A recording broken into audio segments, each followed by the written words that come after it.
Que a paz de Jesus nos envolva. Nós estamos aqui para ler e comentar um pequeno trecho do Evangelho.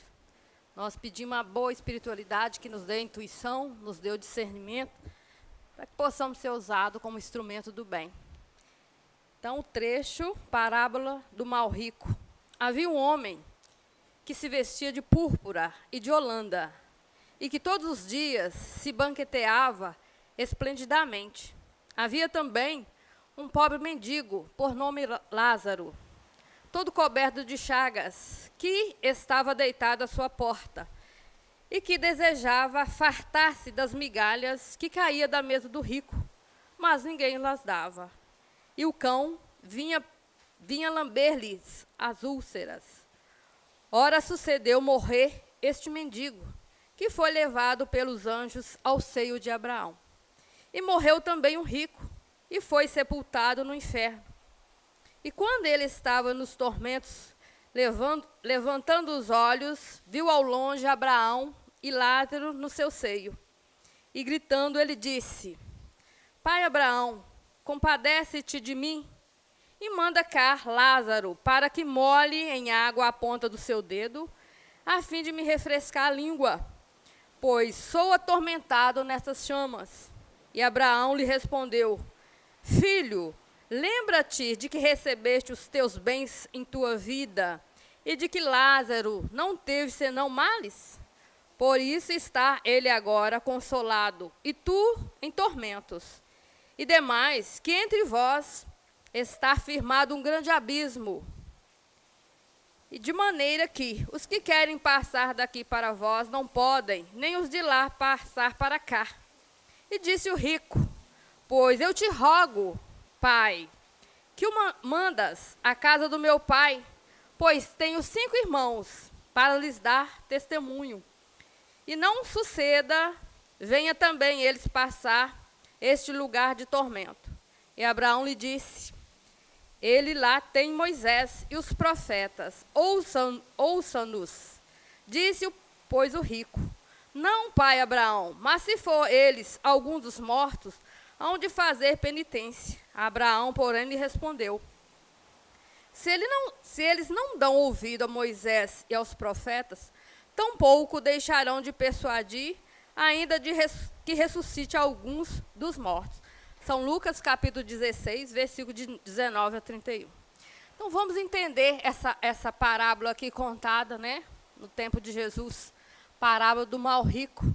Então, ele traz para nós 2 situações bem diferentes, né, de um rico e de um pobre. Então, ele nos fala que esse rico, naturalmente, ele teve a oportunidade de reencarnar com bens materiais, né? E ao passo que aquele pobre veio numa situação de mendigância, de pobreza extrema, ao passo que faltava ali até o que comer. Então, naturalmente, os dois conduziram a sua reencarnação da forma como cada um achou conveniente.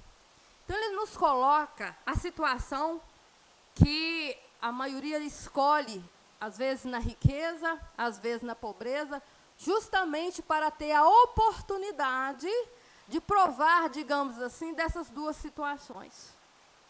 Então, quando as pessoas condenam, às vezes, a riqueza, o dinheiro, nós sabemos, principalmente à luz da doutrina espírita, que é uma oportunidade muito grande de fazer o bem. É uma oportunidade muito grande de você auxiliar. Mas, devido ao esquecimento do passado, nós tendemos a viver única e exclusivamente saciando os nossos interesses de forma egoísta.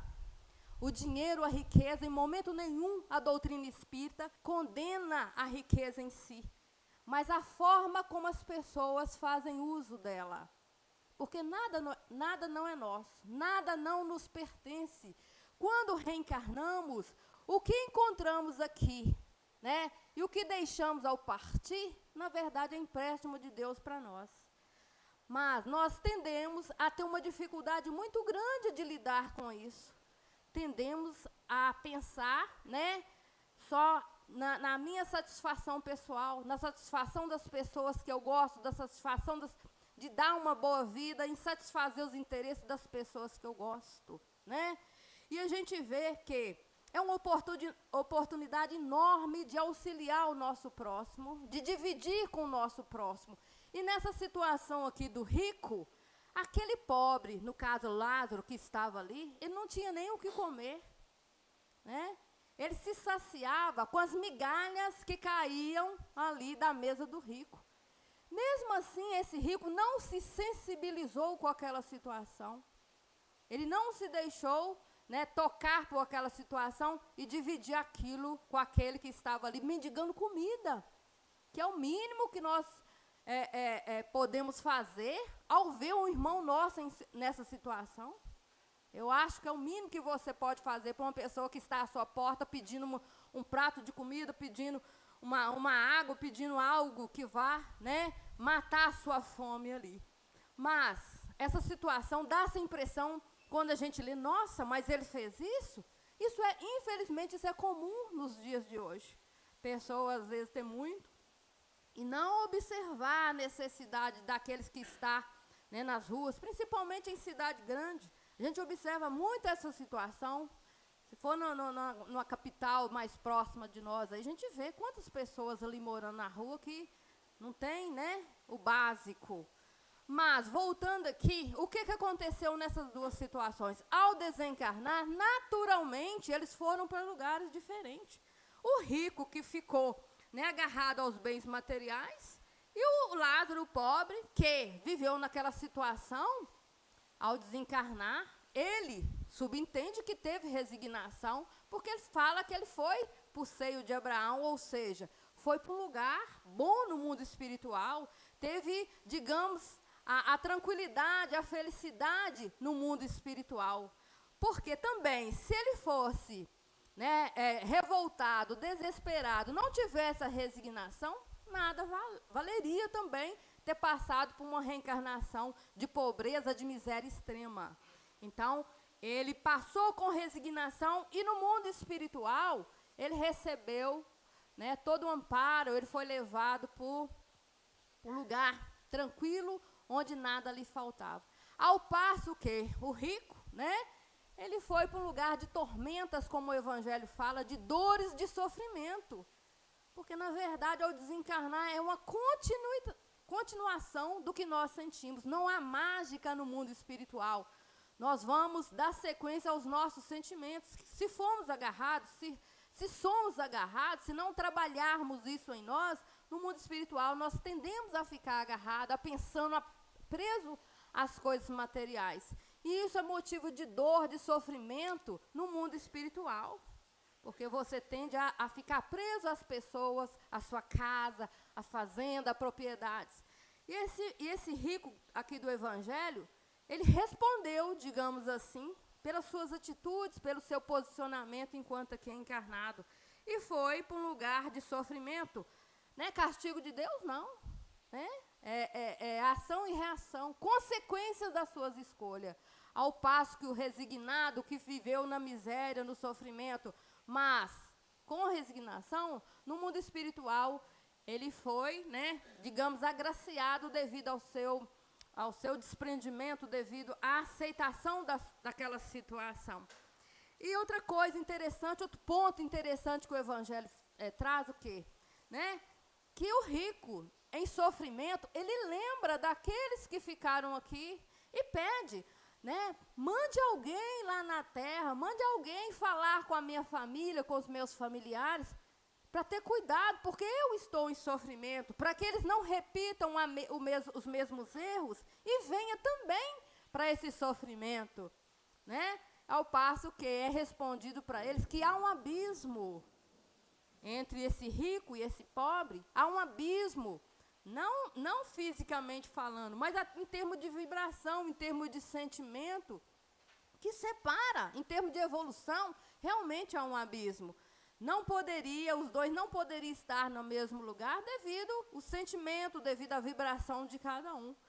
E ele fala, né, que já teve, os que estão, os parentes daqueles que ele deixou, já estavam sendo esclarecidos por Moisés ou por outros, né, precursores aí, E mesmo assim eles não se sensibilizaram, não se deixaram tocar. Eles iam ouvir a voz de um desencarnado, né? Sendo que no meio deles, encarnado ali, tinha pessoas que estavam o tempo todo falando. Será que aquelas pessoas totalmente materialistas, totalmente agarradas à matéria, eles iam despertar e ouvir um desencarnado que está chegando e falando? Quantas pessoas aí, né, ou mesmo nós, no princípio, né, já ouvimos falar dos chamados, orientações do mundo espiritual, e às vezes tem resistência de ouvir esse chamado. Mas será que é? Mas será que é um trabalhador mesmo? Será que eles estão falando a verdade? Será que isso é para mim? Será que eu tenho que seguir? Então, a gente, né, grande maioria tem essa dificuldade ainda de ouvir a voz do desencarnado, ou seja, de amigos espirituais, ou do mundo espiritual, quando nos chama, quando nos convoca ao trabalho, à mudança de atitude. Tem pessoas ainda que estão muito resistentes ainda às orientações. E será que essas pessoas que tinham esse comportamento de apego iam ouvir uma orientação, iam seguir à risca essas orientações do mundo espiritual? Quantas pessoas leem as obras básicas e mesmo assim não se deixam se convencer, não se deixam tocar, não é tocado pela mudança, pela transformação? Então, essa parábola nos vem trazer essas duas situações para que a gente observe, né? Às vezes a pessoa fala, mas eu não tenho, eu não sou rico, né? Mas é interessante avaliar que tipo de riqueza também nós temos. Às vezes não temos riqueza material, mas temos outros talentos que precisam ser multiplicados, precisam ser trabalhados, e às vezes a gente deixa esses talentos, né, parados, enterra esses talentos. Porque a gente não precisa ser materialmente rico falando para a gente ajudar. Há N formas de ajudar que está à nossa disposição e que devemos aproveitar para não encaixar nessa situação no mundo espiritual do Lázaro e do rico aí. Então, quem quiser fazer alguns comentários, pode deixar aí na nossa página. Quem tiver alguma dúvida, né, possa pegar o Evangelho, reler, né, e deixar seus comentários, suas dúvidas. Que Jesus nos ampare, que a espiritualidade amiga possa nos ajudar, né, a aprender com essas parábolas, com esses ensinamentos de Jesus e principalmente com várias obras, as obras básicas e outras obras que vêm enriquecer, nos trazer os ensinamentos aí tão necessários e importantes para todos nós. Que Jesus nos abençoe.